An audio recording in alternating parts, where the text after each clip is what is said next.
Stuff in the way. I'm about to go on here, man. Ain't no big deal. I'm about to just go. Way to catch.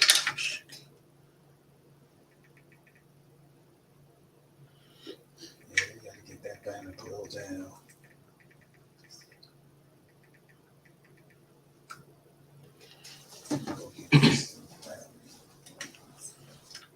And welcome to Wise Guys. These guys know sports.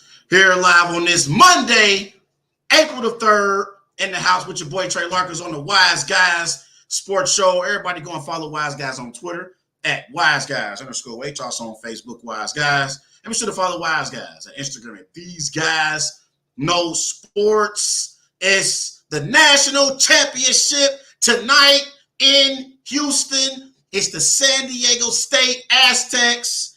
It's the UConn Huskies tonight. 9:20 tip-off in Houston. It's going to be a great matchup between two good teams.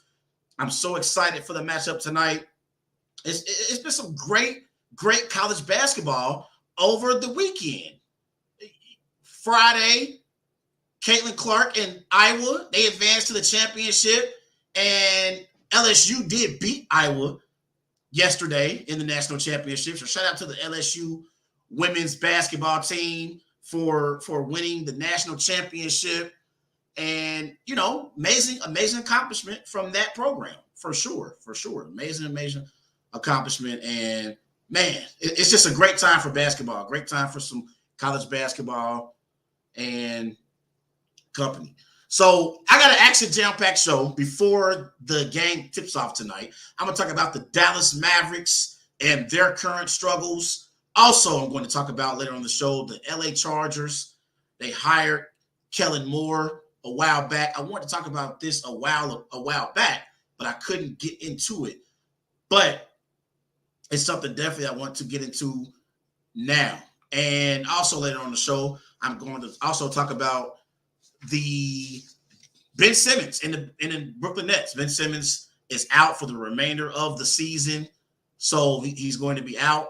So I'm going to get into all of that in a bit as well. Call to the show, 513-203-8655, 513-203-8655 is the number to dial. Any particular topic you want to discuss, we can definitely talk about it on the show tonight. Wow. I want to welcome to the show Okay. owner and founder of 3-Point Conversion, my man Raphael. What's up, Raphael? Hey, what's going on, man? Can you hear me? Yeah, I can hear you. How you doing? Excited about tonight. Excited. Ready for this long night. It's about to be a long night for me, but I'm very excited, man. We might be in store for something special tonight. Yeah, I definitely think it's going to be special. I definitely think it's going to be special. Raphael, let's get right to it. So Saturday night, we had two different games. The first game, San Diego State beat Florida Atlantic 72-71 on Lamont Butler's game winner at the buzzer. You saw it live in person. So talk about the energy in the arena the moment Butler hit that game-winning big-time shot. Man, it's something you dream for. I wasn't even playing, and it felt like I was on the team because the whole gym just went crazy. And I'm talking about not just the San Diego State fans, but, I mean, everybody there. Remember, it was a lot of UConn fans, Miami fans waiting for the second game, and just to see the emotion. And I was sitting on the San Diego State side, so just the emotion throughout the building. I mean, not only that, and I'll get to the players, but just as far as the stadium and the crowd, sitting next to Carlos Boozer, he's going crazy, jumping up. Magic Johnson was not too far away from me. He's going crazy. Barkley, everybody had their hands on their head, jumped up. I mean, it was a great moment, especially for a type of team and the type of season that they had. But then you look at the players. I couldn't even see the players because everybody was going crazy where we were. Yeah. But you could feel the energy, you could feel the emotion. You felt like you were a part of history just being inside the building. Probably you felt like that if you were watching it. I mean, it's something that you would never forget, So it was great energy.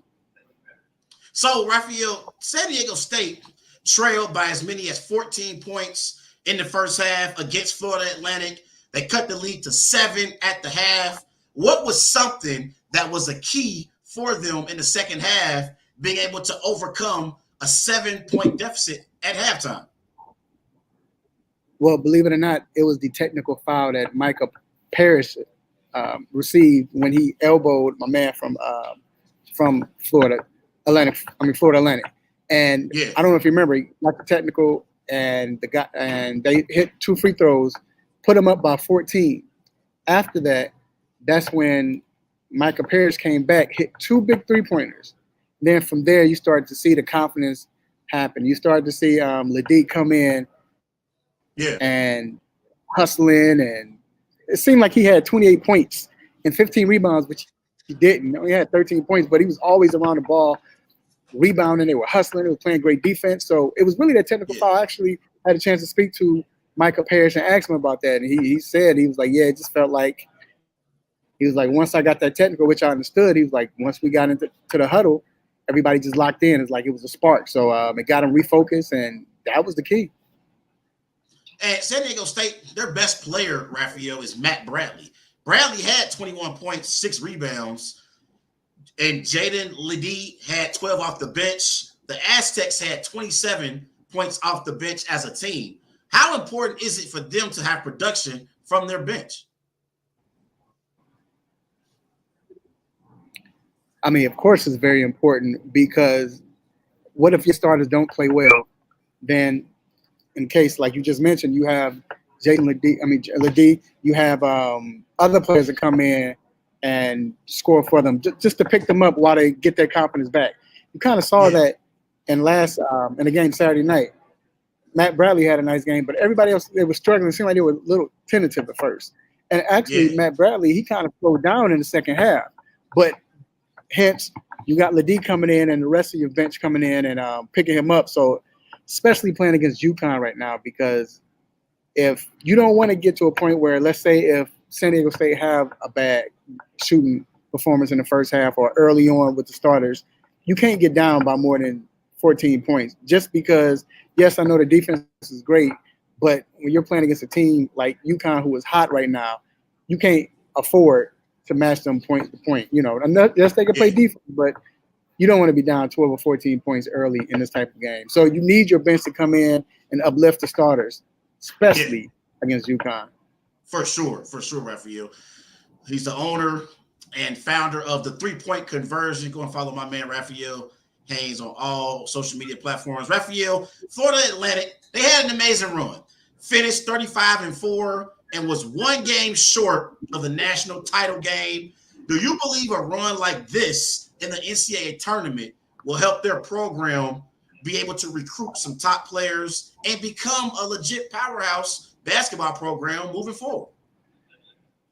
I do. But here's the thing. So let's speak on that. Yes, you have that where, because they're winning, puts them on the map. But we've seen cases like, who was it? Loyola Marymount of Chicago. Yep. They went to the Final Four.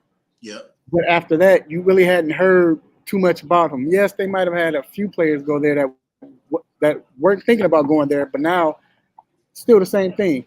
But it depends. Remember George Mason, Raphael? George Mason the same way, right? Exactly. Yep. So it depends on what happens next year. And then with saying that, think about the coach. You mentioned if you have Dusty May, who this was the first year that they really played well. They were 35-4, right? So of course teams are looking at him. If he doesn't get a call this year, let's say if they just make it to the second round, or even if they get to the Sweet 16, he's gone. So it's a double-edged sword. I mean, look at Kennesaw State. Look at Amir Abdul-Rahim. Look what he did for them. He put them on a map. The way he coached, and then now he's at South Florida. So yes, you can have that where players might go to that team. It just depends on if that coach stays. Usually it's the other way around with the coach. Once they start doing well, next thing you know, you see other major schools, bigger schools start looking for them and recruiting them to come to coach their teams. Yeah. And let's move to the other game, Raphael, from Saturday.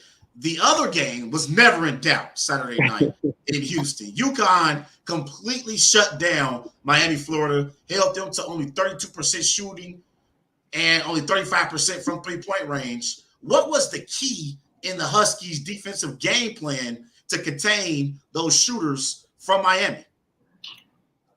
Well, I mean, yes, they were running up on them, for the shooters, but honestly, it's just size. They couldn't penetrate like they wanted to.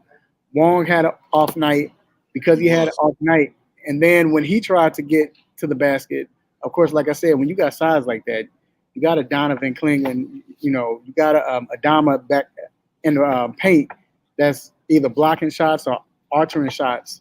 Yeah. If you're down behind, what can you do? And now you're forced to shoot threes. You're off rhythm. The guards are playing up close to you because they know they got protection in the paint. So it was just that. Like I said, I think it's the size. That's the biggest difference they have over every team, in the Final Four, or every team that was in the Final Four, and past probably every team in the tournament.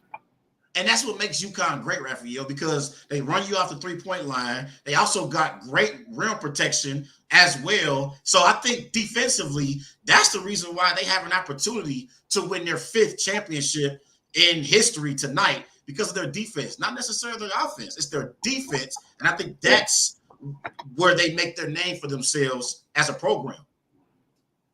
No, I agree. And just because of that defense and that size, it's hard to beat them. You have to be scrappy with them. And I know we'll get to that later, but that's the only way you can beat them. You got to hope they have a bad shooting night as well, which they haven't. So you hope they have that. But defensively, with that height and that size, is just hard to score on them. In Miami, they shot 7 of 20 from three-point range Saturday night, Raphael, just 35%. So they weren't able to hit their perimeter shots. And I thought that was the reason why Miami was able to get as far as they got, because they was able to hit perimeter shots in earlier games in the tournament. And so the fact that UConn was able to play that great defense, and Miami, they missed some perimeter shots early on, and they just couldn't get into a rhythm, and that just threw them off the entire night. No, I agree. And remember, you look at it, I think they scored 24 points, 23 points in the first half.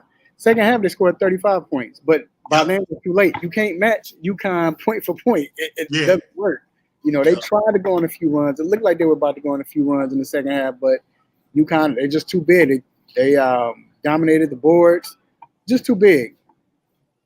Yeah, and the big man, Adama Sanago for the UConn, in the beginning of the game, Raphael, he hit like 2 threes. And I said, man, if he hitting threes, it's going to be a long night for Miami. He hit 2 threes. And like you said, in the first half, Miami scored 24 points. UConn had 37 points. So they had a 13-point lead at the half. And you can't play from behind against UConn, man. It's hard to come back on them.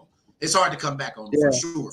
Yeah. But I want to talk about – Go ahead, my bad. Go ahead. No, I was just alluding to your point. That's why they've been been winning by double digits every game in this tournament. So Yeah. And let's talk about their head coach, Raphael. Their head coach is Dan Harley. He's been at UConn since 2018. He's 103-55 as a head coach, so he's won 65% of his games. And like Kentucky, like Duke, like North Carolina, like Kansas, we consider UConn a blue blood in college basketball. So they have championship expectations year in and year out. And they've been to the national championship game 4 times. They won all 4 times. What kind of impact do you believe Hurley has had on his basketball team throughout the tournament, Dan Hurley? I mean, well, honestly, it's in his pedigree. Look at his family. He knows what it takes to be a champion. He knows what it is. So, and he has a son there, and then you got great players. So, I mean, and it's part of the program as well. I mean, like you stated, when you come into a program like this who's used to winning, of course, they're only going to bring in someone they know who can go ahead and continue that legacy. And sure enough, he has. I mean, I just think that he put his players in the best positions during the game, and never panics. What was very interesting was after the game in the locker room. Now, of course, San Diego State they hit, they won off a game winner at the buzzer. So of course they're going to be ecstatic and happy. Makes sense. Yeah. UConn, after they won, I promise you, it felt like they lost. Really? And I asked them, I was like, I mean, what's going on? Is this just a mindset? And they kept saying, everyone said, I asked a few guys this, and they said, I mean, we haven't finished our goal. This is part of the, the journey. He's like, so we haven't reached our goal, and the goal is to win the championship. So it's nothing to get excited about, nothing to get happy about. And I was just like, wow, like that's and that comes from the coach, and that's what they said. They said coaches prepared us to focus just on winning the championship. It's win or bust. So for him to get them to believe that, and you don't usually have college teams believing that unless they're like undefeated. It wasn't like UConn was undefeated in the season. So when you have teams preparing to go to the tournament with that mindset, I mean, of course you're going to see them in the championship. You should, especially if they have talent. Yeah. And what it is, Raphael, just like Kentucky, just like North Carolina, Duke, Kansas, UConn has real championship expectations. Unlike Florida Atlantic, unlike San Diego State, they got expectations. So getting to the national championship game and losing would be a disappointment in that program. And that's probably why you went into the locker room and you was confused, like, what's going on? They're not excited. In their mindset, one more. They gotta get one more. Man, it was very somber in there. I'm telling you, it was boring. Like it was really? like, I might just leave out. It was boring. Even with Jordan Hawkins coming back, he was just, I'm glad to be back. I had to play, it was just boring, but that's good. That's what you want. They were very professional. Very professional. I was shocked, man. Like, I was shocked. Yeah, but they were very professional. So that's why it's like, it's going to be a task for San Diego State. Let's talk about the task for San Diego State tonight. We got San Diego State. It's UConn in Houston. So UConn is the overwhelming favorites, Raphael. So what are your expectations for this matchup tonight between the Aztecs and the Huskies? Well, for Aztecs to be in this game and make it competitive, they have to be scrappy like they always have. Just play their game, play great defense, which they have good defense. Bother them. Yes, we know UConn has height, but for the most part, I mean, they just got to scrap. They just got to fight. They got to be, annoying. You know what I'm saying? And then you look at it this way: the Aztecs have four seniors and a junior in their starting lineup. Yeah. So just using experience, you can't say UConn has experience because, I mean, it's the Final Four. I mean, it's not like this team been together for 10 years or 70 years and they've been to the Final Four, 3 of the last 6 years. This particular team, no, they haven't. So, but it's experience as far as just knowing how to play with each other, knowing, when a game is seem like it's about to get out of reach, or when a game is close. Just they have to, depend on that experience, and of course depend on each other. One thing about San Diego State I do like about them, they're like a family. They're close knit. They do believe in each other. So if they can just hang around, be pesky, be annoying, it can happen. I mean, they can make it close, and if it's close, you never know what happens.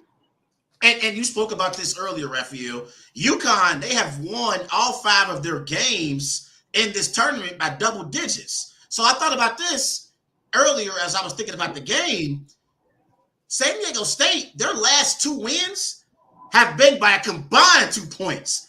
So if the game is close in the last 5 minutes, despite UConn being the better team, would you give San Diego State an edge considering they've been playing in close games already in the tournament? That could be. And again, I'm going to lean on the fact that it's just experience. I believe that's why they're winning close games, because of experience.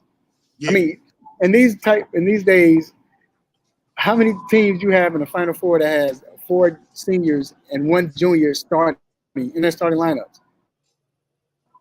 That don't happen nowadays. I mean, this is back in yesteryear, when in the 90s and the 80s, But now, no, I mean, to be quite frank, at this point, for the most part, if you a senior right now playing, you pretty much, I mean, I hate to say this in college, but I'm just being Mr. Controversy for a second. Pretty much garbage. You know what I'm saying? Yeah, so yeah. It's a different time right now. So to have those juniors and seniors and what seniors and a junior playing with each other when the game is close, they don't panic. They've been in these situations, especially during this tournament. So they don't panic. They know what to do. Now, as far as UConn, I can't say that because they don't have experience, they will, fall and mess up, or they won't make the shot, or because they have talent. And when you have talent like that, and players who can get their shot, man, I mean, that's all you need in basketball games. Forget experience, just talent. That's what you need. So the edge, I mean, I guess I'll give it to San Diego State because they've been in these conditions, they've been in these situations, and then based on their experience. But yes, still, if you have talent, I mean, talent is what wins usually. So, but I do give the slight edge to San Diego State. Two more questions for you, Raphael, before we get out of here. San Diego State's head coach, Brian Dutcher, has been at San Diego State for 6 seasons. His record is 151-46. So he's won 77% of his games. We spoke about Dan Harley earlier. Which team do you believe has the coaching advantage in this matchup? It's hard to say. It's hard to say because these teams, especially with San Diego State, haven't been in the Final Four. Now, remember, San Diego State was 1 seed in 2020, and remember, they were the pandemic stopped everything. So he can coach. We know he can coach, but that's just tough, man. Going into the game, I can give it to Hurley. I think, like I said, I think Hurley put his teams in better situations. Yeah. He not only that, just their preparation, their mentality, as I spoken about earlier. But when that game gets close, or when it's time to fight, one thing San Diego State knows how to do, they know how to fight. So I'll give the slight edge to Hurley, but at the same time, I mean, both these coaches have done an excellent job. I mean, that's why they're here, based on coaching. I mean, yes, they have talent, but it's the way they prepare their team and coach their team. So, but slight edge goes to Hurley. And honestly, Raphael, when you listen to the media, they've been talking about Hurley more than Brian Dutcher, and we're not giving Brian Dutcher enough credit because, again, in 6 seasons, he's won 77% of his games. So he's doing something right out there in San Diego State. So I kind of feel like, I don't know if you agree, but over the last, week, I feel like people have been talking about Dan Hurley a lot and not really talking about Brian Dutcher as much. And I think we got to give him some credit, man, and show him some love because San Diego State wouldn't be in the national championship tonight without Brian Dutcher being their head coach. They wouldn't be here if it wasn't for him. Well, I mean, again, we're not accustomed to seeing San Diego State always in the Final Four or Elite Eight. Right. So they don't have the type of players, and we're just going to be real, tell the truth, and shame the devil. They don't have the type of players that UConn have. They don't have that recruiting class. So it has to be majority of the coach and what he's doing is the reason why they're here. The reason why he's won, or the team's won 77% of the games since he's been coaching. So yes, he needs to get more credit, but you know how it is. I mean, this is why I got into media, because you have a lot of media, or they like the bigger story. Even though San Diego State should be the bigger story, but it's Hurley, Dan Hurley. Yeah. This is UConn. So of course you're gonna give it to them. You're gonna talk about them because that's what most players are. Not most players, but most fans are familiar with. So yes, he's getting all the credit as far as Hurley, but no, you're right. That just the entire team, the entire program needs to get a lot of recognition right now. He's the owner and founder of the 3-point conversion. Raphael, I got to put you on spot here, my brother. It's almost tip off here in about 2 hours out there in Houston. It's the San Diego State Aztecs This is their first national championship game appearance. It's the UConn Huskies' 5th championship game appearance. They 4-0 in their previous 4. They're the overwhelming favorites. Who you got tonight, Aztecs or Huskies? Well, let me say this. I think that the Aztecs can go ahead and push UConn to the limit. They just can't get down by 12 or 14, and it can't be that going into the half. If they're somewhere around 6, 7 at the most, then you have a game. But the defense could keep them in. We know that. This is what needs to happen. UConn hasn't had a bad shooting game all tournament. Right. But we know, unless you're the Golden State Warriors of 2016, sometimes it's going to happen where you might have that bad shooting night. And if they just have that bad shooting night, coupled with the Aztecs defense, and then the Aztecs shooting well, because remember, Matt Bradley hadn't shot well. I mean, he had a good game on Saturday, but the last 2 games, if not 3, he hadn't shot well. So this might be the night where everybody plays well. Their confidence is high. They're ready to play. And if UConn, they don't come out and shoot well, it could be a game and the Aztecs can make history. But because of their size, it's going to be too much, man. I just have UConn winning tonight. Okay. So you got UConn winning tonight. Like I said, I think it's going to be a great matchup too. But, man, let everybody know where they can find you, Raphael. All right. First of all, man, I appreciate you for having me on. It's my first time being on, man, so I feel special. About time. No, let me stop. But no, you all can find the company, the 3-Point Conversion. Go to all social media platforms. Go to our YouTube channel. Make sure you subscribe. Of course, we're gonna have updates. We're gonna have exclusive interviews. We're gonna have the post-game pressers, pre-game pressers. We're gonna have it all. Also, you can follow me on all social media platforms. Facebook, Raphael Haynes, but everywhere else you go, it's Mr. Controversy. It's my alias. And make sure you go to our iHeart station. Make sure you like and subscribe to that iHeart Radio, the 3-Point Conversion. So we're there live now on Wednesday nights. So until then, and I didn't say this before, man, but I'm going to say it like I normally do when I leave. Will you miss me? I had to be, real diplomatic right now. I know. And I just want everybody to know, me and Raphael, this is my brother.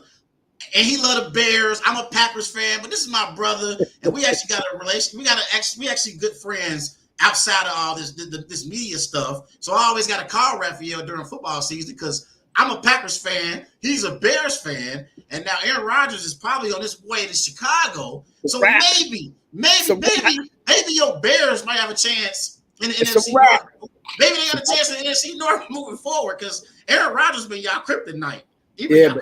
Right. If Aaron Rodgers is playing again, it's about to be a wrap. I don't know. This year, you see the windows opening up, bro. I got to say, don't get me started, man. I'm in game mode, man. You about to get me where I'm about to be in fan mode. So I'm going to chill.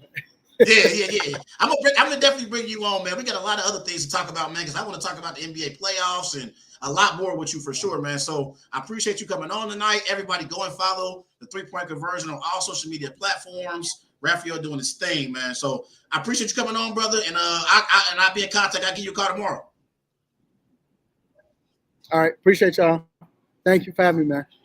Appreciate you. That's my man, Raphael, man. Go and follow 3-Point Conversion on all social media platforms. He definitely doing his thing. So it's going to be a big-time matchup tonight out there in Houston. It really is. Aztecs and the Huskies both going to tip off. The tip-off is going to be at 9:20 p.m.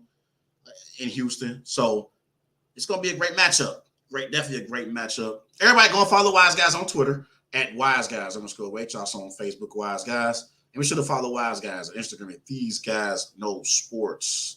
I'll be right back.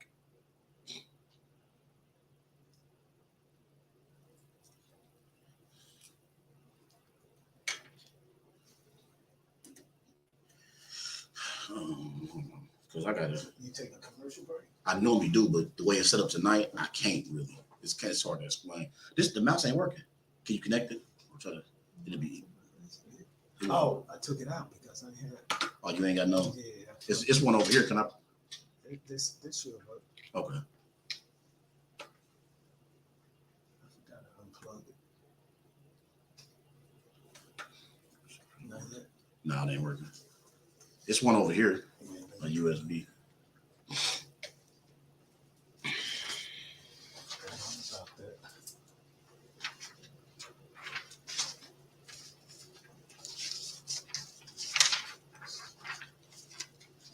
No, that's not a USB. Oh, that won't work. It won't go in there. That's a HDMI. Oh, well, it ain't nothing. It'll be easier with the mouse and the maneuver. No, it's not like easy. Let's see.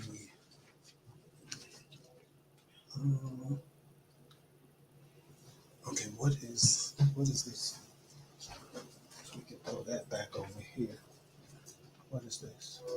That's my power cord. So what is this? This going to the board. So I don't want to disconnect that, man, because that'd be. What time you going back on? Oh, I'm gonna go back on now, actually. But it's all good. I ain't got my mic is off. I'm about to cut it back on. If you can't do it, ain't no big deal. I just have to figure it out. I just wanted to unplug this one and put it over there. Yeah. Plug it into this. Yeah. It's all good. I got it. You sure? Yeah. It's all good. What you was gonna plug in? You was gonna plug in what? I was gonna plug the board into this and put this over here back into the computer over here. So that's gonna unplug your camera, lights, and everything. Yeah. So, yeah, don't worry about it. yeah, because I don't want to take that chance of not getting it back up. It's cool. It's cool. I'm gonna go on. Welcome back to Wise Guys. These guys know sports. Here live on the Worldwide Sports Network. Everybody remember go follow Wise Guys on Twitter at WiseGuys_H. Also on Facebook, Wise Guys. And be sure to follow Wise Guys on Instagram at These Guys Know Sports. You just heard from my man Raphael Haynes. He's out there live in Houston for the national championship matchup tonight between the Aztecs and the Huskies. So it's a big time matchup out there. Go and check it out tonight. Jim Nantz, I believe this is going to be his last broadcast calling the game live. So I think Jim Nantz does a sensational job for CBS. He's one of the best broadcasters of all time for sure. So it's going to be a good matchup. UConn, they are the overwhelming favorites, but I give the Aztecs a chance tonight. I give them a chance. If they can keep the game close in the first half, you never know what could happen in the second half. And you get a couple stops, hit some shots. Like Raphael said, if UConn is not shooting the ball well, I definitely give the Aztecs a chance. And the Aztecs defensively, that's how they have to win this game. They got to set the tone defensively. But it's definitely going to be a good matchup tonight out there in Houston. Aztecs, Huskies, 9:20 tip-off on CBS. But let's transition to the Wise Guys question of the day. It's in the NBA. It's the Dallas Mavericks. The question of the day is, will the Mavericks make the playoffs? That's where we begin tonight. Last night, the Atlanta Hawks beat the Dallas Mavericks 132-130. So Dallas is now one game back of the 10-seeded Oklahoma City Thunder. And OKC, they own the tiebreaker over the Dallas Mavericks. So when it comes to the Dallas Mavericks and their current struggles, contrary to what everybody believes, the reason why the Dallas Mavericks are struggling right now is not Kyrie Irving. I think a lot of people want to blame Kyrie Irving conveniently because Kyrie Irving was a problem in Houston. He was a problem in Boston, and he was a problem in Brooklyn. So when people talk about the struggles for the Dallas Mavericks, a lot of times they just want to conveniently blame Kyrie Irving.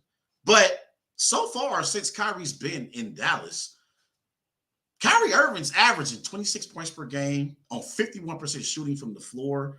He's shooting 37% from three-point range, and he's been productive in the fourth quarter, unlike Luka Doncic. So when I look at the Dallas Mavericks and their struggles right now, Kyrie Irving is not the reason why the Mavericks are struggling. The reason why the Dallas Mavericks are struggling is because of Luka Doncic.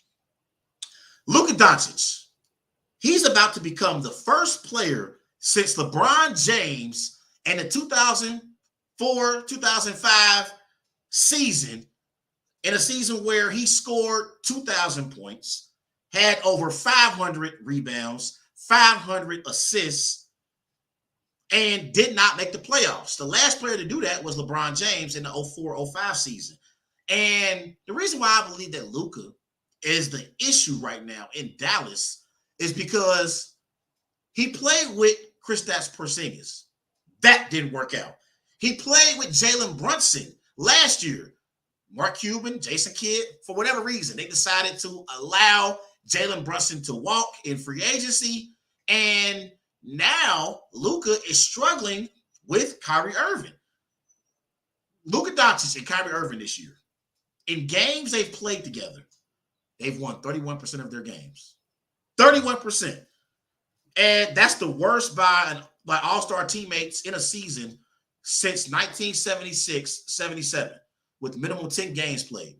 31% of their games. Now, when they made the trade for Kyrie and they traded Dorian Finney-Smith, I said immediately that the Dallas Mavericks, offensively, they won't have any issues scoring at an elite level. But defensively, giving up Dorian Finney-Smith, who was their best perimeter defender, they were going to struggle on the defensive side of the floor. And the way that this Mavericks team is built, they're not a team that's constructed of players that are defensive-minded players. We know offensively they're going to score a lot of points with Luka and Kyrie. But defensively, they can't get stops. And that's the reason why they are struggling the way that they are right now. Last night, I saw Kyrie Irving in the fourth quarter against the Atlanta Hawks. Kyrie Irving had 14 points in the fourth quarter last night. 14 points! And every time I thought that the Mavericks were going to make a run and pull away from the Atlanta Hawks, who are also struggling, by the way. Atlanta Hawks are the 8th seed right now in the Eastern Conference. So they're not having a great season either. But every time I thought the Mavericks were going to pull away, they couldn't get stops.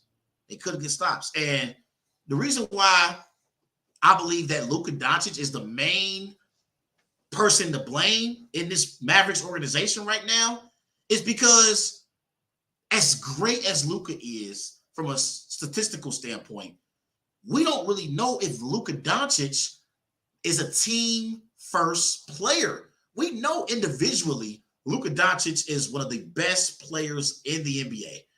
I mean, the man can score with the best of them in the NBA. He can also distribute the basketball, a tremendous passer. But again, Kristaps Porzingis, it didn't work with Luka. Jalen Brunson, they let him walk in free agency. And now Kyrie Irving is a part of the roster, and they're struggling again. So instead of blaming Kyrie Irving because it's convenient, instead of blaming Jason Kidd, who we all know knows the game of basketball, and instead of blaming Mark Cuban, we need to look at Luka Doncic and ask the question if Luka Doncic can be the number one option on a championship contender. Because we can't continue to blame everyone else. My dad, he always told me, like, growing up, I had a relationship with my father, and my dad always told me, like, you know, when you in different relationships and you go in for one relationship, you go into another, and you continuously, have different partners, at some point, it got to be you. We can't continue to blame everyone else and deflect. You got to look in the mirror. And I think Luka Doncic needs to look in the mirror right now and take some accountability for the reason why the Mavericks are struggling. It can't be everyone else. It got to be Luka. And so I think the Mavericks, they're not going to make the playoffs. I don't think they're going to make the playoffs. They're already one game back from the Oklahoma City Thunder, and OKC has a tiebreaker over the Mavericks. They got the tiebreaker over them. Right now, in the Western Conference, the Mavericks, they 37-42. OKC is 38-41. So they got a full game up on the Mavericks. The Timberwolves are 39-40. And so the Mavericks in trouble. They really are in trouble. And I want to look at their final 3 games. I know they got the Spurs in one of their games. The rest of their games are at home in Dallas. So that's one thing that they have going for them.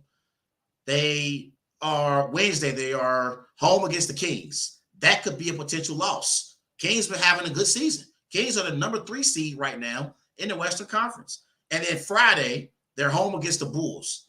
Bulls been playing some good basketball lately.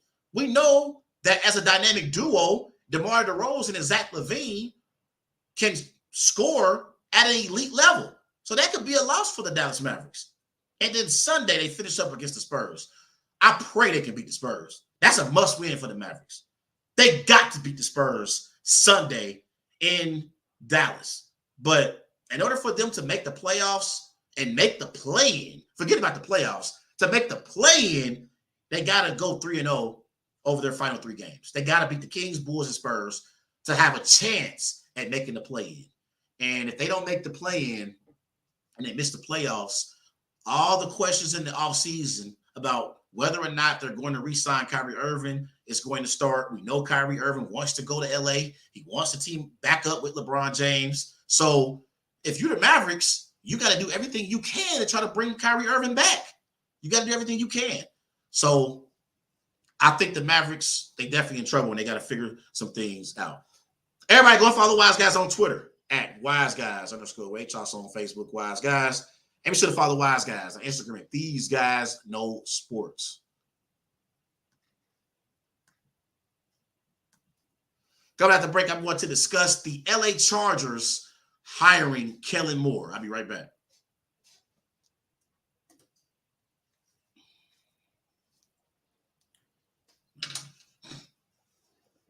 So you're still on here? Yeah, I'm live. But usually when he here, it'll, like on my commercial breaks, I go off. Like he'll cut it out. Like it'll. So they can still see you. Yeah, they can see me. Hear you.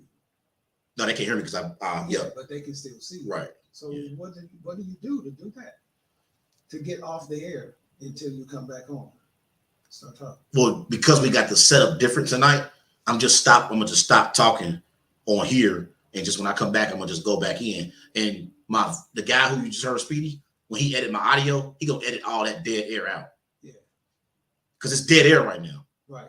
Yeah. Usually I got music playing in the background, but because tonight is complicated and the game, come on, I'm just trying to get the show in at this point. Yeah, like, yeah. And usually, like right now, I'm controlling all the stuff that's on the screen. Yeah. Normally, Reggie do that. You see what I'm saying? Normally, I don't like to worry about that. Right. And that, yeah. So it's yeah. Okay. But this is picking you up, though. This is picking up the whole sound. The webcam. So when you go live with Reggie, did you use this camera or his? I use mine. Okay. Yeah.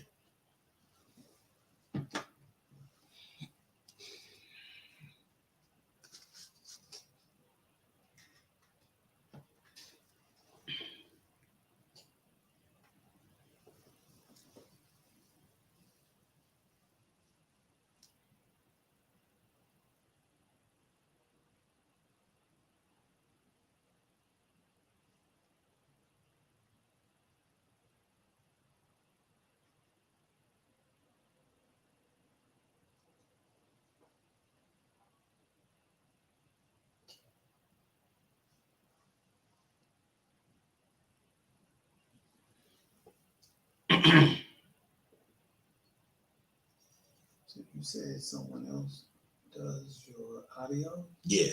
The network. They do it. Oh, okay. Yep. So they repost this on your social media Yep. after you get finished? Mm-hmm.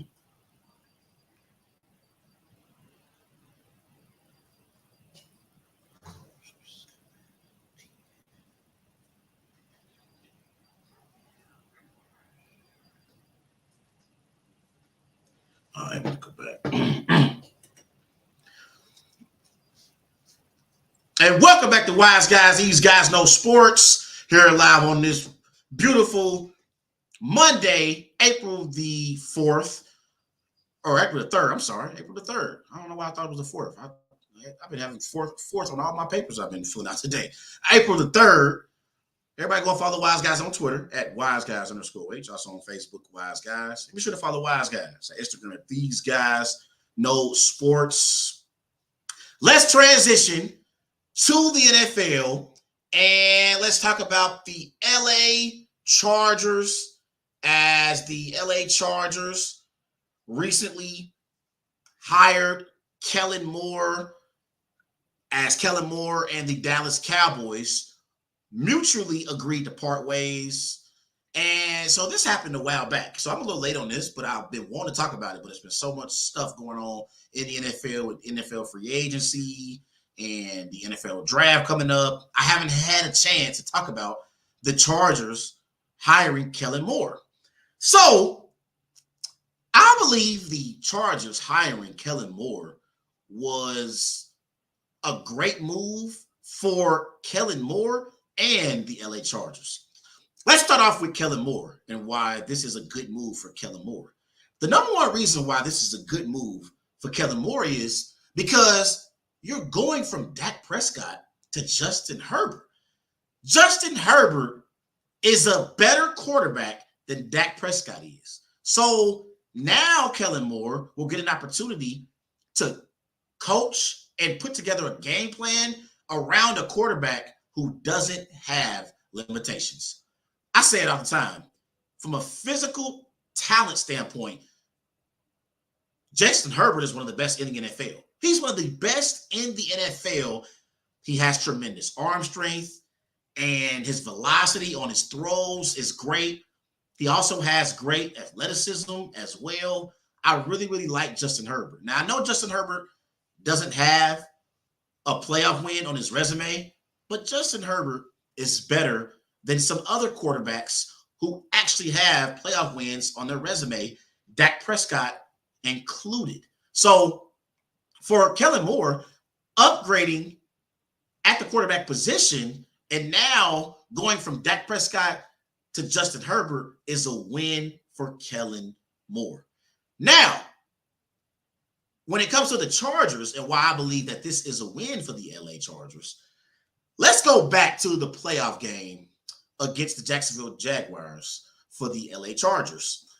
Remember, the Chargers were beating the Jaguars 27-0 in the first half of their playoff matchup against the Jaguars. At halftime, they were up 27-7. In the second half, Austin Ekeler had less than 5 rush attempts. Less than 5 rush attempts. Now, when you look at Austin Ekeler as a running back, I think he is a top 10 running back in the NFL. Last year, Austin Ekeler, he had 204 carries, 915 rushing yards, 13 touchdowns, averaging 4.5 yards per carry. I believe Ekeler is an underrated running back in the NFL. And he's tremendous at being able to catch the ball out of the backfield for the LA Chargers. Last year, Ekeler had 107 receptions for 722 receiving yards, 5 touchdowns. So one of the things that in today's NFL that makes running backs good is being able to catch the ball out of the backfield. This is why I love having Aaron Jones on the Packers. This is why the Bengals should love having Joe Mixon, because they can catch the ball out of the backfield. This ain't the 90s, like Emmitt Smith and, when they had Jerome Bettis. Those running backs at that time, they were running backs who ran between the tackles, and usually they had third down running backs who they brought in on passing situations. But now in the NFL, if you're a running back and you are included in the offense, you got to be able to catch the ball in passing situations and be a reliable target for your quarterback. This ain't the 90s. This ain't the 80s. In today's NFL, you have to be able to catch the ball out of the backfield as a running back, and Austin Ekeler does that with the best of them in the NFL. And so I think his value is significant on the LA Chargers football team. So I believe that bringing in a coordinator like Kellen Moore, I believe if you bring back Ekeler, because Ekeler is upset right now with the Chargers. There's reports out there how he wants to be traded. He this year, his base salary is $6.25 million. So he's very, very underpaid. And he wants a new deal that's going to pay him $10 to $12 million per season. And we know today in the NFL, running backs are expendable. Look at the Giants. They just gave Daniel Jones a new deal. And Saquon Barkley, who's better than Daniel Jones, got franchise tag. Saquon Barkley got franchise tag. And we know Saquon is better than Daniel Jones is. We all know that. But because these teams, they view running backs as being expendable. And honestly, when you look at the data and the results, you can see why. You can see why. Look at the Chiefs this year. They didn't have a premier running back. They didn't have a star running back like a Derrick Henry, like an Austin Ekeler, like a Joe Mixon, like an Aaron Jones. They had McKinnon as their running back. So I understand Austin Ekeler's, position and how he wants to get paid, but I also understand these teams who believe that these running backs are expendable and they don't want to give them long-term money at the position because in the NFL, you one hit away from being done, not only for your season that you're in, but for your career. So teams, they don't want to give these running backs all this money knowing that you're taking so many hits. So it's tough, but it's undeniable Austin Ekeler's value on this LA Chargers football team. Offensively, they got Keenan Allen, they got Mike Williams as well, they got Everett at tight end, and they got Herbert as their quarterback. But you can make a legitimate argument that the most reliable player offensively for the LA Chargers is Austin Ekeler. And bringing in a coordinator like Kellen Moore, I believe Kellen Moore is going to run the football more in LA. The Chargers had a 27-point lead and a 20-point lead at halftime against the Jaguars, and they could not finish the deal against the Jacksonville Jaguars. Why? Because they didn't want to run the football. They didn't want to run the football. In the NFL, when you have leads, you got to be able to run the football. You can't keep dropping Herbert back to pass and you have a lead because at some point, the opposing team's offense, they're going to get into a rhythm. They're going to start scoring some points. And if you can't rely on your running game in the second half, you're going to lose 27-point leads like the Chargers did in the playoff game this past season against the Jaguars. This year, this is the Chargers offense. Herbert had 699 pass attempts. So they threw the ball much more than they ran the ball.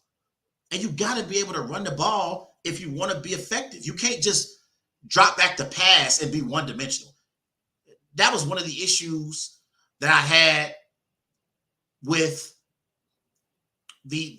one of the other teams in the NFL was they're one-dimensional. You can't be a one-dimensional football team. You got to be able to run the football. You look at the Chargers offensive line, they got Corey Linsley up front. They got right guard Zion Johnson. Left guard, you got Jamari Salver. Left tackle, Rashawn Slater. Right tackle, Trey Pipkins III. So their offensive line is average. They're average. But you got to be able to run the ball. You got to be. You cannot be a one-dimensional football team and expect to be able to win games. You just can't do it. You cannot do it. Everybody go follow Wise Guys on Twitter at WiseGuys_H. Also on Facebook, Wise Guys. And be sure to follow Wise Guys on Instagram at These Guys Know Sports. I'll be right back.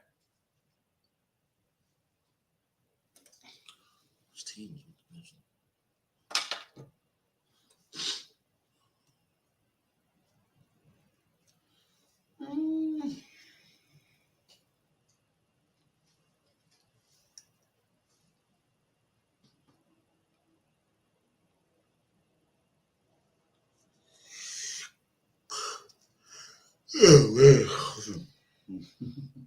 Tired. What's my next one? With 2 more. 7. Oh, 7.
And welcome back to Wise Guys. These guys know sports.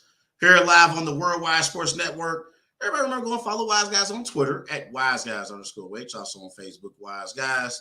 And be sure to follow Wise Guys at Instagram at These Guys Know Sports.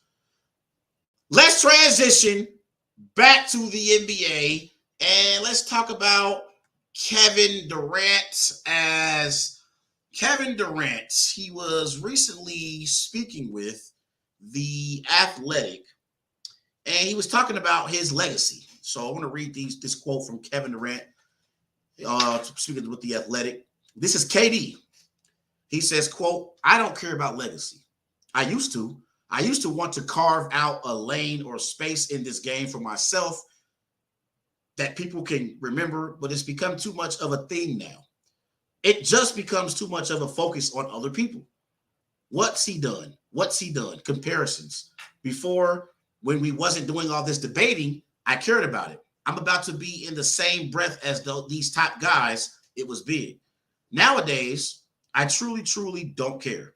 I truly just want to go out there and produce and be the best that I can be, go home and hang out with my family. That's it." That was Kevin Durant's recent comments to The Athletic.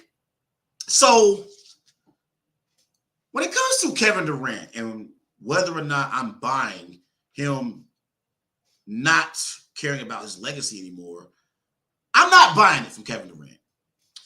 And the reason why I'm not buying Kevin Durant still not caring about his legacy is because if you don't care about your legacy, KD, why the hell did you demand a trade out of Brooklyn and now in Phoenix?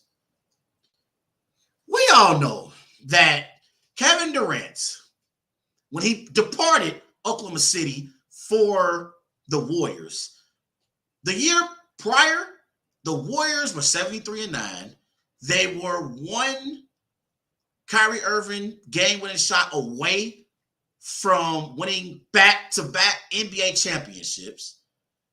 And when he departed Oklahoma City and went to Golden State, he went to Golden State because he wanted to position himself to win a championship, even if it came at the expense of parity in the NBA. Kevin Durant just wanted to go to a team that had camaraderie, that had chemistry, that had ball movement, where he can position himself the best way he can to win an NBA championship. And this is why he left OKC for Golden State, right? So he goes to Golden State. And while he's there in Golden State, the man averages 26 points per game, which was the second in team history for the Warriors. In Golden State, he wins back-to-back NBA championships. He wins back-to-back NBA Finals MVPs. And honestly, if Kevin Durant didn't get injured in that third season in Golden State, the Warriors would have swept the Toronto Raptors. Yes, they would have swept Kawhi Leonard and the Toronto Raptors. Kawhi, he's a great all-time player, has 2 NBA championships on his resume. If Kevin Durant never got injured, the Warriors would have swept the Raptors in that year's NBA Finals. So he departs Golden State and he goes to Brooklyn. He teams up with Kyrie Irving. But while he was in Golden State, he had the perfect situation. He had Steph Curry, one of the greatest shooters in NBA history, one of the greatest players also in NBA history. He had Klay Thompson, who's also one of the greatest shooters in NBA history. He had Draymond Green, who's an enforcer on that Warriors basketball team. He was being coached by Steve Kerr, one of the best coaches in the NBA, also knows the game of basketball. Steve Kerr has forgotten more basketball than I know. And he was in an organization with the Warriors that was a championship organization that had a great culture. So why would you leave Golden State to go to Brooklyn, KD, if you don't care about your legacy? No, you left Golden State because you wanted to go to Brooklyn to prove that you could win without the Golden State Warriors and you could be the leader of a championship team in Brooklyn. So you go to Brooklyn. You're in Brooklyn. We know that in Brooklyn, it was dysfunctional. Kyrie Irving had a bunch of issues off the floor he was dealing with. The Brooklyn Nets as an organization, they had James Harden. They traded James Harden away. In the experiment with James Harden, Kevin Durant, and Kyrie Irving was a failure. It was a failure. It probably was the biggest failure in NBA history, if I'm being honest. Like the trio of Harden, Irving, and Durant, offensively, we've never seen a trio that great from a scoring perspective. Never. And probably never going to see it again. But they were probably the biggest failure in NBA history. And while in Brooklyn, even though Kyrie Irving had his issues, the Brooklyn Nets organization made it very, very clear that they wanted to keep Kevin Durant a part of the organization. They were willing to trade Kyrie Irving away and build around Kevin Durant. But when it all fell apart in Brooklyn and they traded Kyrie Irving away, when they didn't want to give Kyrie Irving an extension, and Kyrie Irving wanted his money, and the Nets, they didn't want to give Kyrie Irving his money. They didn't want to sign him to a long-term extension because best ability is availability. And Kyrie Irving, for whatever reason, sometimes the man doesn't want to go to work. He doesn't want to go to work sometimes. And they don't want to give Kyrie Irving that long-term money and invest in him if they don't know if he's going to be available at least, I'll say 80% or 85% of the games during the regular season, and if he's going to play. So they didn't want to pay him a long-term extension, so they trade Kyrie Irving. I guess he might have demanded a trade, whichever came first. They traded Kyrie Irving out of Brooklyn. So then, once Kyrie got traded, Kevin Durant also followed up and wanted to be traded away from the Brooklyn Nets. But if you don't care about your legacy, KD, you would have stayed in Brooklyn. You could have stayed in Brooklyn. You could have stayed in the East, where the East is an inferior conference in comparison to the Western Conference. So your path to the finals would have been easier in the East compared to what it is in the West. In the West, you got the Memphis Grizzlies. You got the Denver Nuggets. You got the LA Lakers, a surging LA Lakers team. You got the LA Clippers if they get Paul George back, who is definitely championship contenders. You got the defending NBA champion Golden State Warriors. Hell, if they can get their act together, Kyrie Irving and Luka Doncic in Dallas is a dynamic duo who can make some noise. So why would you depart Brooklyn, where it's easier to get to an NBA Finals, and go to Phoenix if you don't care about your legacy? Stop, KD. I love you, KD. KD's one of the greatest players in NBA history. But stop trying to sell us on this narrative that you don't care about your legacy. We know you care about your legacy to this day. I know you cared about it when you went to Golden State. I know you cared about it when you departed Golden State for Brooklyn. But you also cared about your legacy when you departed Brooklyn for Phoenix, KD. Otherwise, you right there in Brooklyn, it's your opportunity to prove that they can build a team around you. Because most people have this perception of Kevin Durant that instead of being a player who a team can build around, most people believe that Kevin Durant is a player who goes to another team and adds to that team, like the icing on the cake. But a lot of people don't believe that Kevin Durant is the cake. And he is the player who you can build around. He had his opportunity once the Nets made it clear that they were going to trade Kyrie Irving away. He had his opportunity to stay in Brooklyn and have the Nets build around him. You out there in Brooklyn, that's a big market. In New York, you could have brought in another free agent to team up with Kevin Durant, and they could have had a championship contending team next season and for future seasons to come.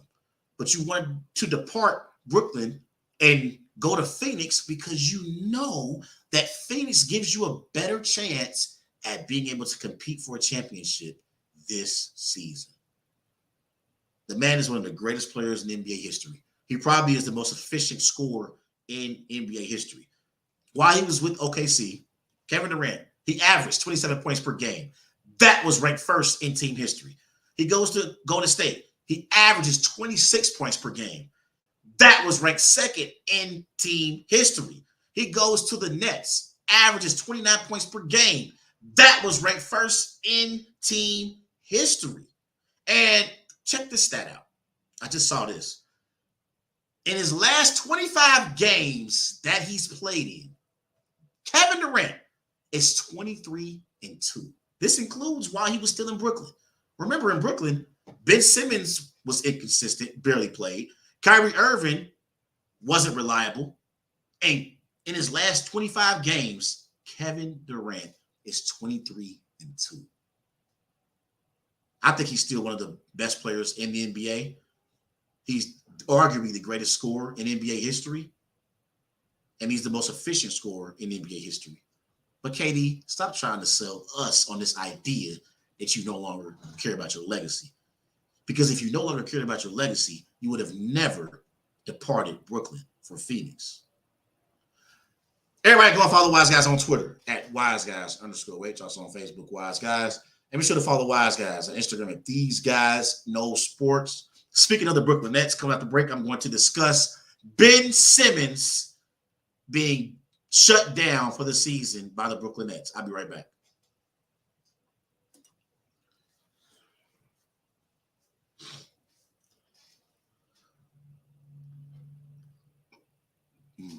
Man.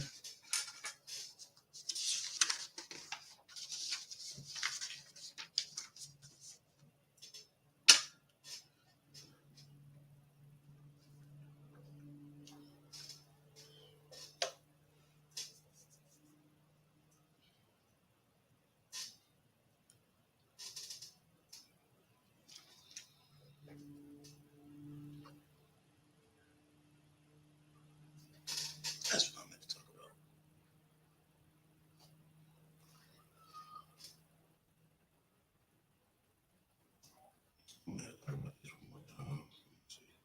We'll be done in about 15 minutes. All right. Yeah.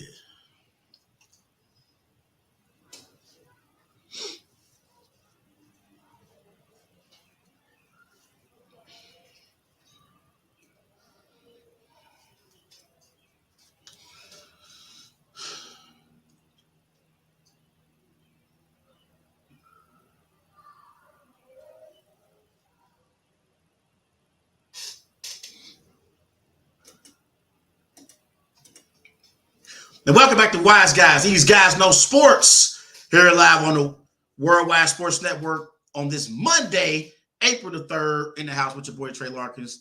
Everybody go and follow Wise Guys on Twitter at WiseGuys_H. Also on Facebook, Wise Guys.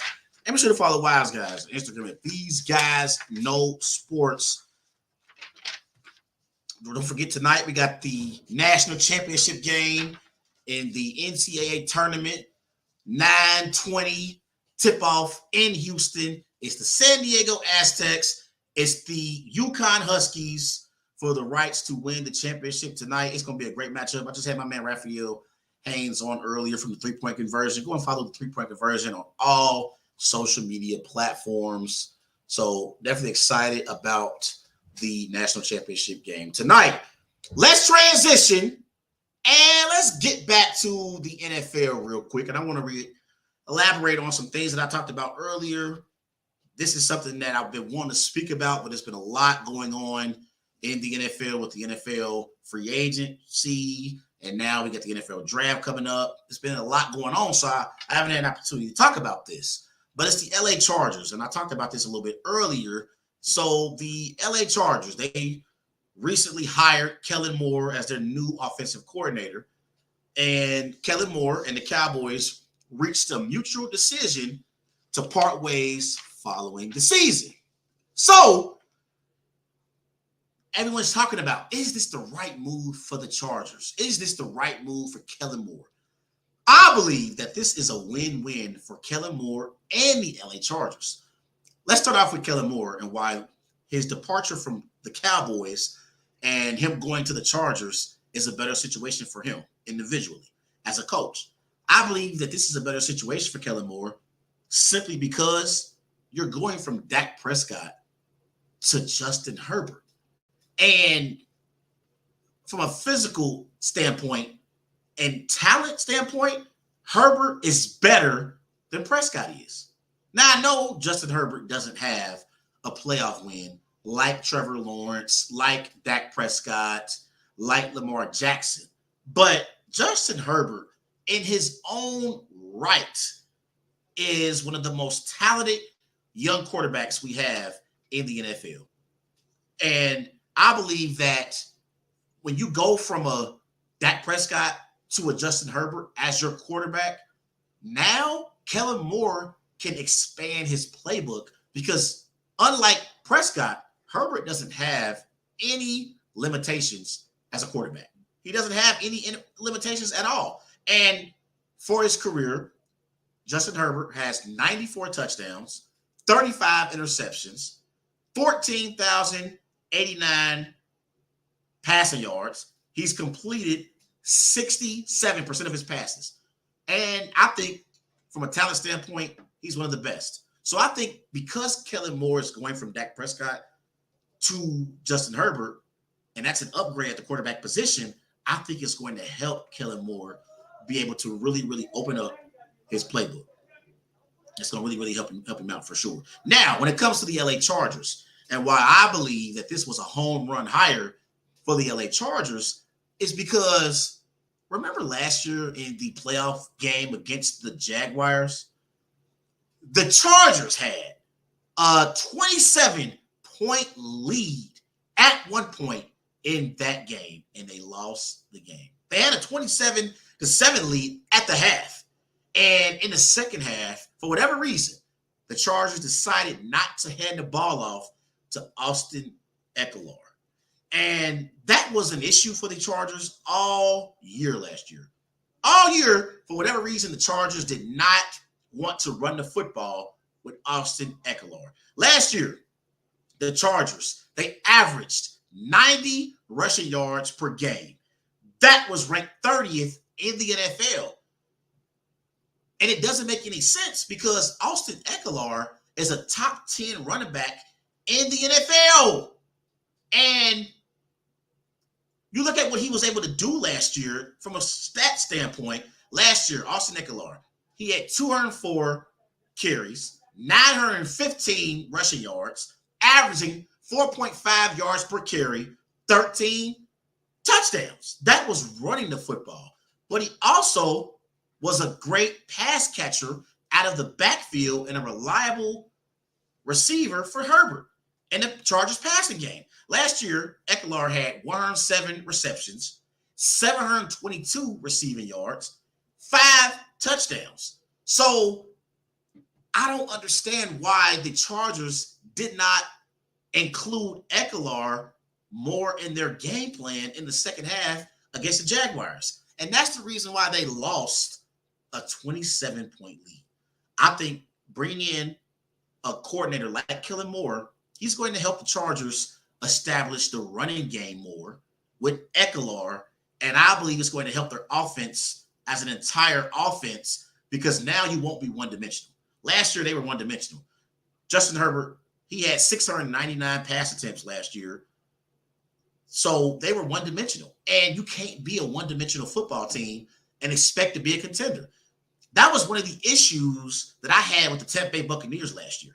They were one-dimensional. They relied on Tom Brady to drop back the pass 40 times in each game to win games. You cannot be a Super Bowl contender if you're one-dimensional. So I think bringing in Kellen Moore is going to help balance out the Chargers' offense. And they got to figure something out with Austin Ekeler because Austin Ekeler is upset right now. He's frustrated. He wants a new contract. He wants a new deal with the Chargers. This year, he's getting paid $6.25 million, and he's very, very underpaid. He's underpaid. He is looking for a new contract that's going to pay him somewhere between $10 to $12 million per season. And I think he deserves it. I think we talk about best running backs in the NFL, Derrick Henry, Aaron Jones, Joe Mixon, Saquon Barkley. I believe that Austin Ekeler deserves to be in that conversation as well. So I think bringing in Kellen Moore and adding him on their staff is going to help Brandon Staley for sure be able to balance out the offense because they got the personnel to be an elite offense. They got Keenan Allen at receiver. They got Mike Williams. They got Everett at tight end. And last year, offensively, they were 10th, averaging 372 yards per game. Their passing attack was one of the best in the NFL. They averaged 270 passing yards per game. That was ranked third in the NFL. And they averaged 23 points per game, which was ranked 13th in the NFL. So they got the personnel to be an elite offense, but they got to rely on their running back in Austin Ekeler more if they want to be a true contender, not only in the AFC West, but in the AFC overall. So Kellen Moore, while he was with Dallas, he was a pretty good coordinator. 2019, the Cowboys, they were ranked 6th in total points per game, 1st in yards per game. In 2020, in a season in which Dak Prescott missed 11 games, they were 17th in total points per game. They were 14th in yards per game, but that was mostly played without Dak Prescott. In 2021, they were 1st in points per game. They were 1st in yards per game. This is all under Kellen Moore as their offensive coordinator. And last year, they were 4th in points per game, 11th in yards per game. So with Kellen Moore as their offensive coordinator, the Dallas Cowboys were a top 10 offense in the NFL. And now with him having the luxury of coaching Justin Herbert, who's a more superior quarterback than Dak Prescott is, I expect the Chargers to be one of the best offenses in the NFL if they can bring back Austin Ekeler and make him happy with the new contract. Because he's definitely unhappy. And he feels underpaid and undervalued. Everybody go follow Wise Guys on Twitter at WiseGuys_H. Also on Facebook, Wise Guys. And be sure to follow Wise Guys on Instagram at These Guys Know Sports. Coming at the break, I'm going to discuss Ben Simmons as the Brooklyn Nets have shut down Ben Simmons for the rest of the season. I'll be right back. All right, I'm going to finish up on this next one. We'll be done. Damn, there's mad stuff in here you got.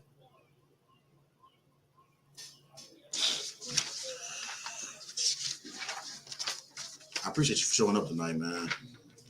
Appreciate it. You got a little glimpse of how this go. It'd be better than Reggie here. He'd really be able to break it down for you.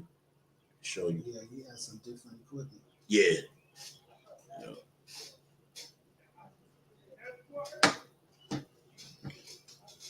Let's see. Can you close that door over there? Yes, sir. Appreciate you.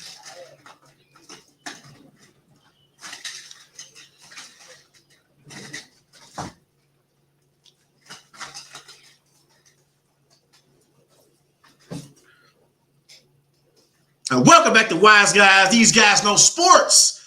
Here live on the Worldwide Sports Network. Everybody remember go follow Wise Guys on Twitter at WiseGuys_Wait. Also on Facebook, Wise Guys. And be sure to follow Wise Guys on Instagram at These Guys Know Sports. Let's transition back to the NBA and let's talk about Ben Simmons and the Brooklyn Nets. The Brooklyn Nets are shutting down Ben Simmons for the rest of the season. He's dealing with the current back injury.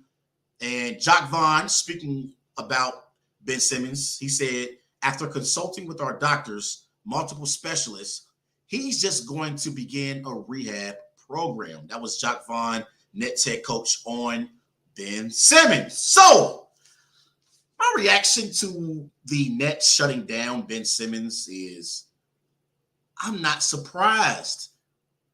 When I get news about Ben Simmons, I'm no longer surprised because I expect Ben Simmons to not be available for the Brooklyn Nets. He's missed the last 17 games this season. And honestly, since 2017, like since he was with the Sixers, I would say, since he was with the Sixers, Ben Simmons hasn't been the same. He hasn't been the same, and he's been dealing with injury after injury. You look at his statistical numbers with the Sixers compared to what they are with the Nets. With the Sixers, Ben Simmons averaged 16 points per game. His field goal attempts per game was 11.6, 8 rebounds per game, 8 assists per game. With the Nets, he's averaged 7 points per game, 5.6 field goal attempts per game, 6.3 rebounds per game, and 6.1 assists per game. He had 3 All-Star selections with the Sixers, and he was also the 2017-2018 Rookie of the Year. He also was on the All-Defensive First Team one time in his career. But Ben Simmons is no longer the same Ben Simmons in Philly, now in Brooklyn. He's not that guy anymore. And the NBA, when you are an NBA player, it's a grind. It's a grind. It's a reason why players like Brandon Roy, like Danny Granger, like Greg Oden are not in the NBA anymore and did not live up to expectations. It's because of the grind. It's because of the commitment that you have to make to keep your body in shape and try to perfect your skills at a high level. And when you're an injury-prone player like Ben Simmons is, your career could be shortened. And I think we are going into a territory when it comes to Ben Simmons. The question now moving forward has to be, will Ben Simmons ever play basketball again?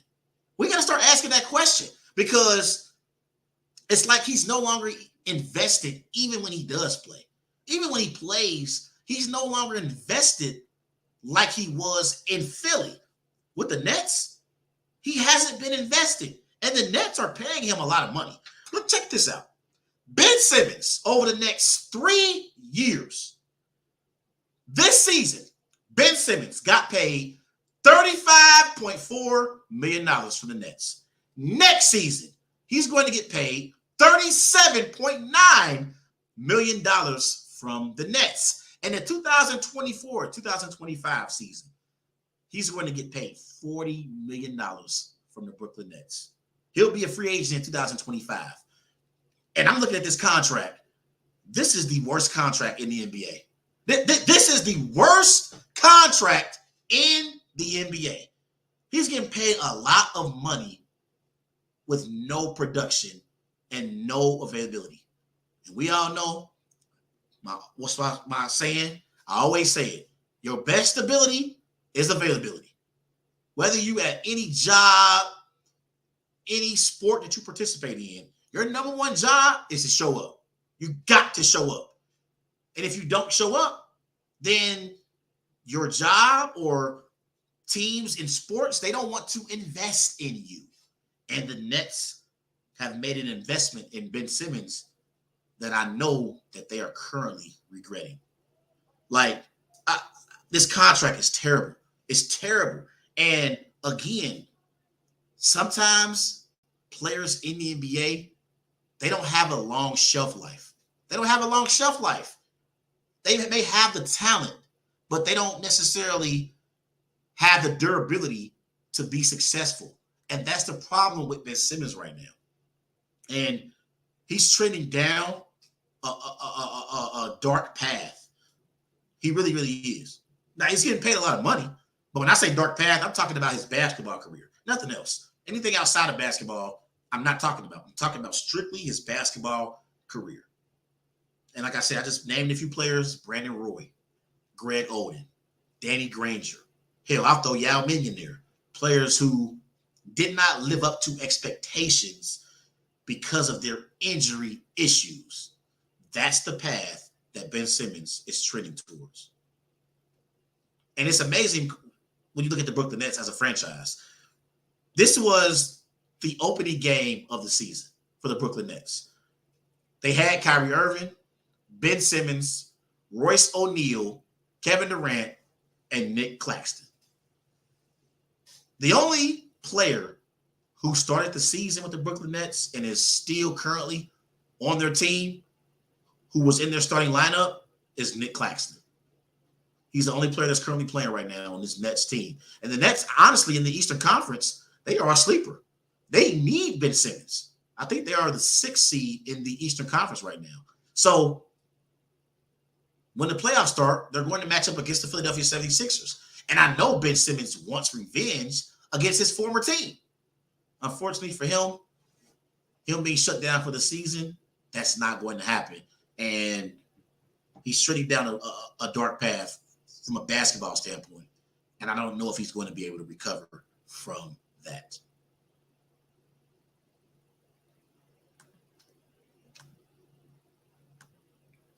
Everybody go and follow Wise Guys on Twitter at WiseGuys_Wait. Also on Facebook, Wise Guys. And be sure to follow Wise Guys on Instagram at These Guys Know Sports. Everybody, call to the show on Friday. I'll be back on Friday. 513-203-8655 is the number to dial. 513-203-8655 is the number to dial. Don't forget, 9:20 tip-off in Houston. It's the national championship game. It's the San Diego State Aztecs going up against the Connecticut Huskies for the right to win the national championship. The over-under for this game tonight is 130.5, and the Huskies are favored by 7.5 points. So a big-time matchup in Houston. I know my man Raphael from the three-point conversion was on earlier on the show, and he has the UConn Huskies winning their 5th championship in school history. And I think it's going to happen. As bad as I want to pick the Aztecs in an upset, I believe that the Huskies are the more superior basketball team. I would give Hurley the slight edge from a coaching standpoint over Dutcher, the head coach for the Aztecs. And so I'm going to roll with the Huskies to beat the Aztecs tonight. But I think that the Aztecs cover. I don't think they're going to get blown out tonight. I think UConn, I'm going to roll with UConn to beat the Aztecs. I'll go 80-75. So the Aztecs will cover tonight in Houston. But it's going to be a great championship game. I cannot wait for the one shining moment tonight. I know every year after the NCAA tournament, they do the one shining moment after the game. So I'm definitely excited about seeing that tonight after the game. And this is Jim Nantz, popular and the CBS announcer. This is his last game calling the Final Four tonight. Jim Nantz is a great broadcaster in our business. He's been doing it for a very, very long time. But this is going to be his last game calling the Final Four tonight. So I got to get out of here. I want to go and watch this national championship game. Everybody go follow Wise Guys on Twitter at WiseGuys_H. Also on Facebook, Wise Guys. And be sure to follow Wise Guys on Instagram at These Guys Know Sports. I'm Trey Larkins signing off. Have a great night.